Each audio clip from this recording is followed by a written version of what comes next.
Hello, I'm the Nostalgia Critic. I remember it so you don't have to. We're all aware of movie ripoffs, aren't we? Whenever a big hit comes out, there's always an underground ripoff with a similar title to make people think it's somehow connected to the original, if not believing it's the original itself. For example, you got Babe, and then you got Gordy. Oh, you nasty ripoff of a movie, you! How dare you try to take the good, wholesome decency that this film created and you try to cash in on it! Oh, you're a despicable movie! Despicable! Despicable! What? Gordy came out first? Okay, let's switch him up, David. Oh, you nasty movie! Nasty, nasty Babe! How dare you try to rip off Gordy?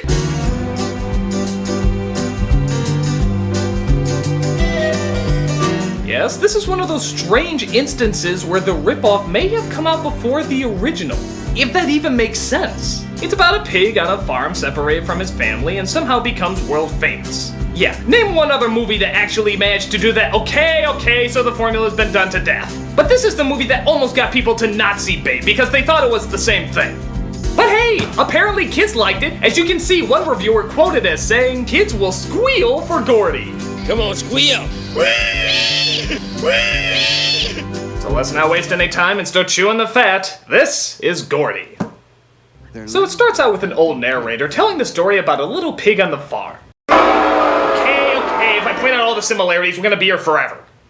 Nestled in the heartland of America, there's a place called Meadowbrook Farm. And they make Smucker's brand jelly better than anyone else in the world. And on this farm, there lived a happy pig family. Yeah, that's a rooster. Yes? Okay, if even the rooster is late on the line cock-a-doodle-doo, then we are seriously screwed.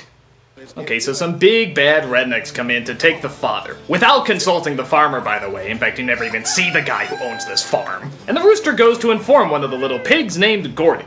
There you are! What's going on, Richard? What's happening? Come quick, Gordy! Your dad's in danger! They're taking him away! Danger? Daddy? Well, looks like someone gave gum to the farm animals and decided he wanted to make a movie about it. So after the rooster tells Gordy about his father, which is odd considering how there's 6 other family members, what makes Gordy so special? Gordy stops on by and tries to talk to him. Get out of here. They might take you with me. Where are they taking you? Up north. Same place they took my father. They're sacrificing me to the Oscar god of Meyer. Promise me, Gordy. Promise me you'll take care of Mom and the kids. I promise, Daddy. Daddy! Remember, Gordy, take care of the family. So I guess it's back home to look after the family like he said, right? Have you seen my mother? I'm sorry, Gordy. Another truck drove up while you were gone. Took your whole family. What? You mean he was in charge for 2 seconds and already he fucked it up? Dude, that's pretty harsh. What other off-screen catastrophes do you think happened? Oh, Gordy! While you were away, your father's been kidnapped! Oh no, I'll save him! Oh, Gordy! While you were saving your father, the rest of your family got kidnapped! Okay, I guess I'll save them! Oh, Gordy! While you were busy saving them, the farmer fell down the well! Oh, sheesh, alright. Oh, Gordy! While you were busy saving them, the Hindenburg disaster happened! Okay, I guess I can... Oh, Gordy! While you were busy with the Hindenburg disaster, Osama bin Laden came back to life, turned into a transformer, and is destroying Chicago with the dark of the moon! Oh my god! Oh my god! Oh my god! Oh my god! Well, one problem at a time. Gordy is off to find where the other truck took his family. All he knows is that he has to head north, so that's where he goes.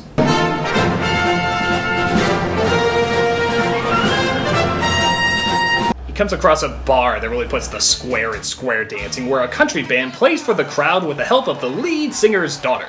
Pulling on a pigtail, chewing on a hangnail, tucking in a shirt tail, your heart's on the line. Huh, this must be Hannah Montana's less successful cousin, Wyoming Schloming. Kick 'em up real. Though, to be fair, nope, I'm not gonna be fair. It's annoying and it sucks. Case closed. Yeah! Go wholesomeness! She goes outside and finds a pig in a blanket and decides he probably doesn't have a home, so she's gonna keep him. I'm gonna take care of you. I'm trying to find my mama. That's funny.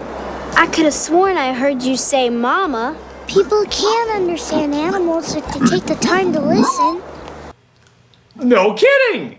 People can understand animals if they just take the time to listen. I didn't know that! I'm learning so much today! I wonder if that works for other things. Like, how about a pan? You think it works for a pan? Let's find out. Hey, here's a pan. Let's see if it says anything. Fuck you! Fuck you! Fuck you! Fuck you! Fuck you! Fuck you! So the girl, named Ginny Sue, can sort of understand Gordy because she took the time to listen. Yeah, a whopping 5 seconds of silence. I'm sure nobody else has ever done that with an animal. Now what am I gonna call you? Well, breakfast comes to mind. I know. Pinky. Brilliant! So she calls the animal Pinky and decides he'll be a great companion to have around because, what a shock, she has no mother. Oh, did I forget to mention this was a Disney production? You sick parent-hating fucks! Good night. Good night. Good night, Pinky. Child, did you say goodnight to your vagina? Don't make me force the Bible on something I find confusing. So, because they forgot to shoot the scene where the father finds out, he suddenly knows that the daughter has a pig. But he doesn't mind. Anything that can get her to keep that constantly robotic, unnatural smile throughout this entire movie is cool with him. So they keep Gordy and decide to drop by their next gig. It turns out at this party there's a kid named Hanky, who also only has one parent. What a small, dramatically contrived world. But luckily his rich grandfather is there to keep him company. Why don't you ask your mother to dance? Bet she'd like that. Go on, ask her. Okay. Mom! Mom! I'm sorry. She didn't hear you. I'm sure she would have danced with you if she had. Really? Not dancing with your mom bums you out? Dude, I think even Freud would be like, kid, get some real problems.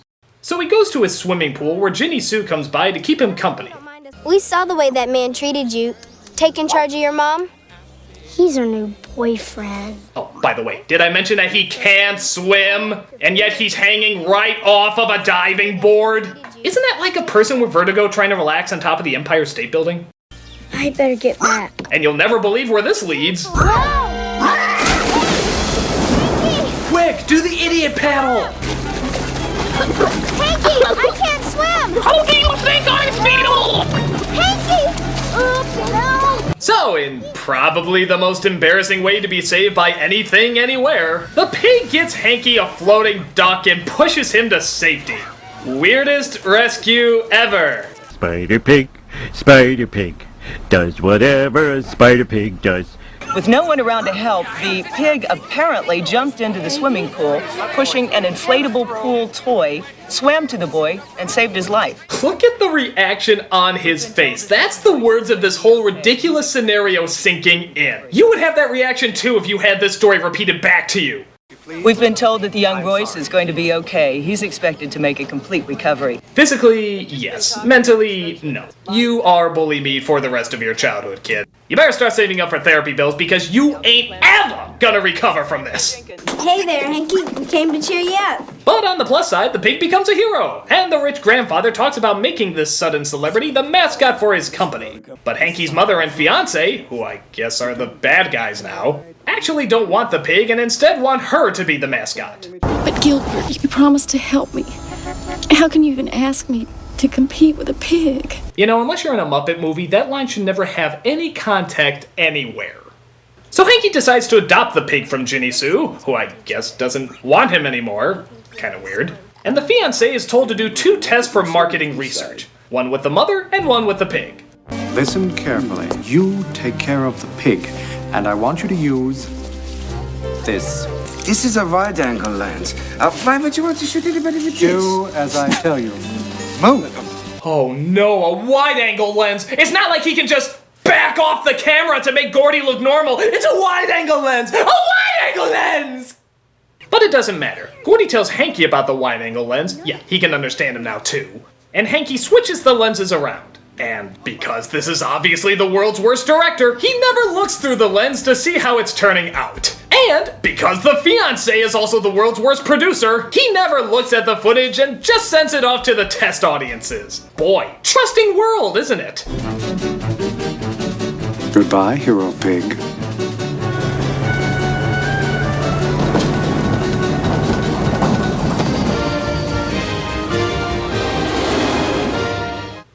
the hell was I just looking at? Boy, I don't even think David Lynch could figure this edit out. Why is it holding on him for so long? Why is there a heavenly glow all around him? Is it the virgin douchebag? This is the most awkward transition! It's like if I woke up one morning and said, I'm going to eat breakfast now.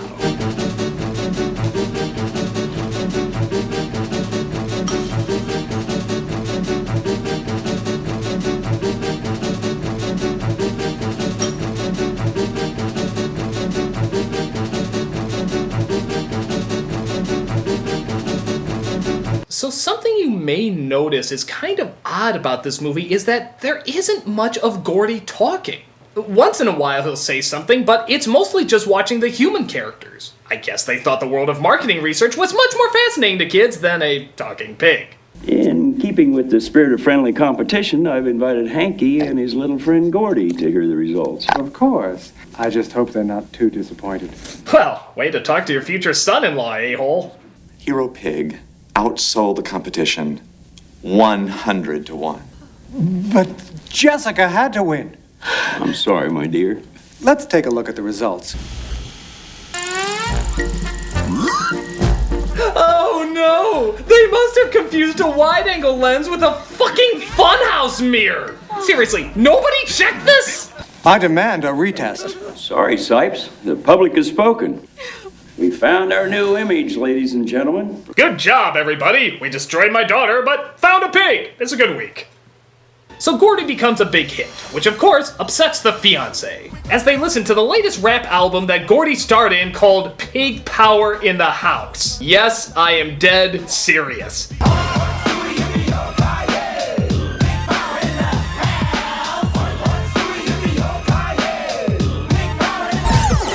That was Pig Power in the House, everybody. Keep an eye out for it in your nightmares. Hero Pig label puts out one CD and it goes platinum? Oh, come on, 50 Cent is good, but that was fucking Pig Power in the House! There's no comparison. How do you account for it? He gives people hope. If a pig can make it, anyone can. Touching words. Touching words that I'm sure are lyrics in Pig Power in the House. Can I hear that again? You know, I was right on the verge of taking over. What do you want us to do? Kidnap Gordy. So he sends your two classic dumb thugs to try and get Gordy, but the kid outsmarts them and gets on a bus. Of course, the thugs call the boss and pretend like they got him. Mission accomplished, Mr. Sipes. All locked up in the trunk of the limo. What do you mean, all? You haven't snatched Hanky, have you? We had to, sir. He wouldn't let go of the pig. Now what sense does that make? They don't have the pig or the kid, so why wouldn't he just lie and say no? That they got the pig but not the kid. You're just making your situation worse. Why would you make that up? It's like saying, yeah, we got the pig. Oh, and by the way, I also slept with your fiancé. I'm gonna be good. They try to track down Hanky and the pig, though, by following the bus wherever it goes. But luckily they escape because the thugs are distracted by a cross-dressing madman with pantyhose on his head robbing a thrift store. Now, I'm gonna repeat that, because it bears repeating. A cross-dressing madman with pantyhose on his head, red pantyhose mind you, robbing a thrift store. You know I'm tired. I'm so tired. Not of the bad movie, though, granted it is horrendous, but of films like this that focus on one thing when clearly they should be focusing on another.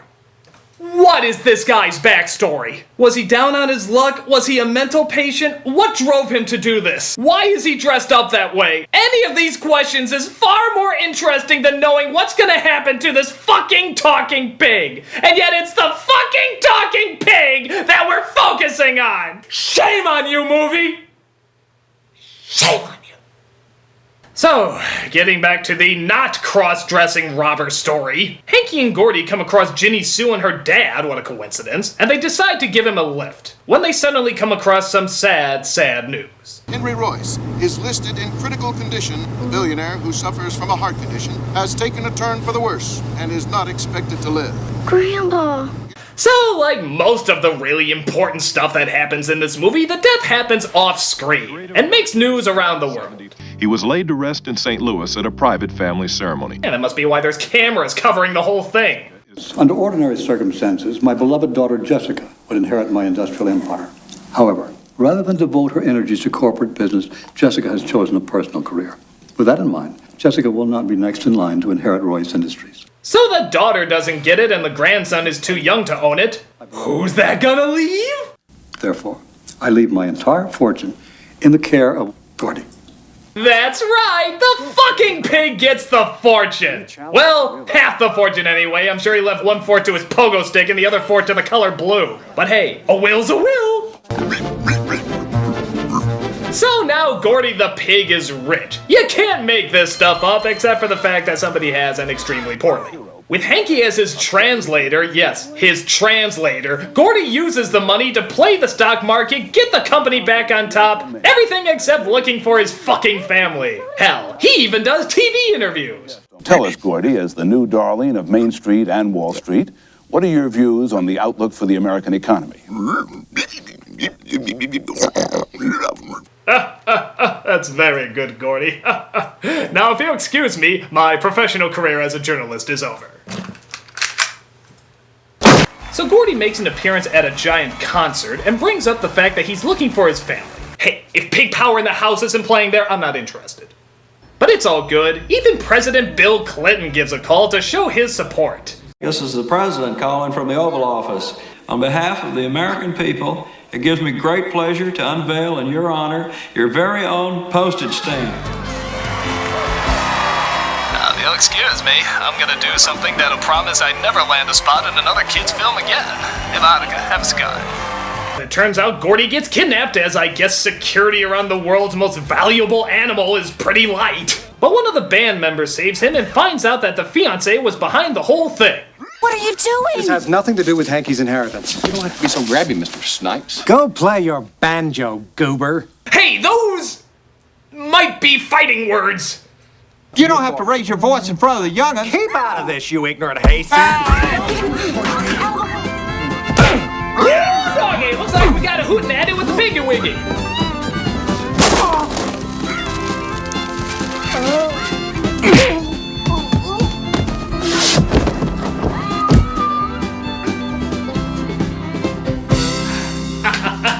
Very nice, very nice. And now, Conway Twitty.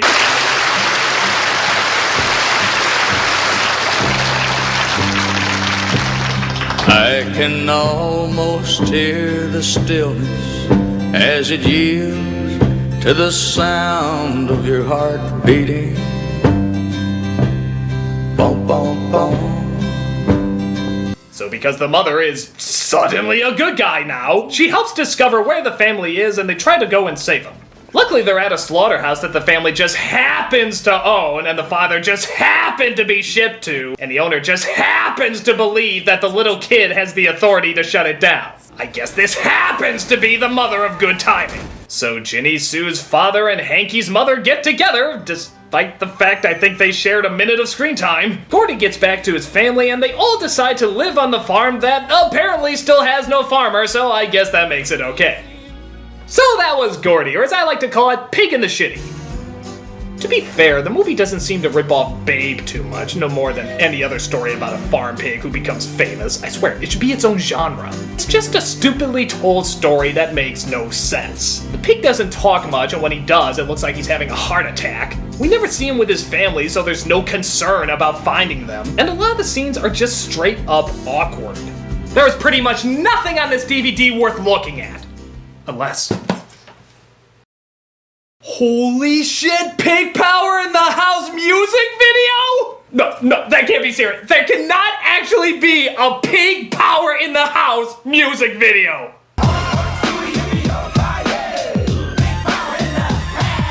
Oh my god.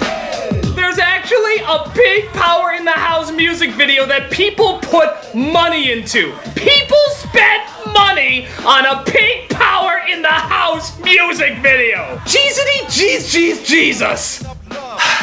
People, there is nothing more I can say that this epic, phenomenal, absolute masterpiece can't say for me. So, screw the movie, but for God's sakes, find Pig Power by Tag Team.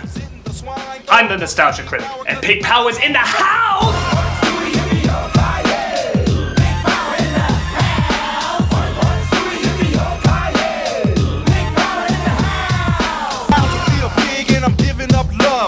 My mama hog while she's chilling in the mud. And when it comes to chumps, I'm doing damage. Cause Gordy ain't going out like a ham sandwich. My name is Gordy, but they call me Sir Snout. I make all the girly pigs scream and shout.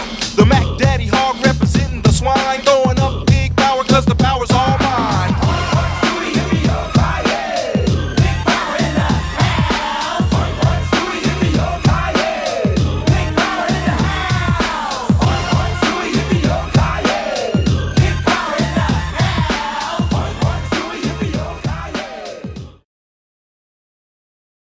Go play your banjo, goober.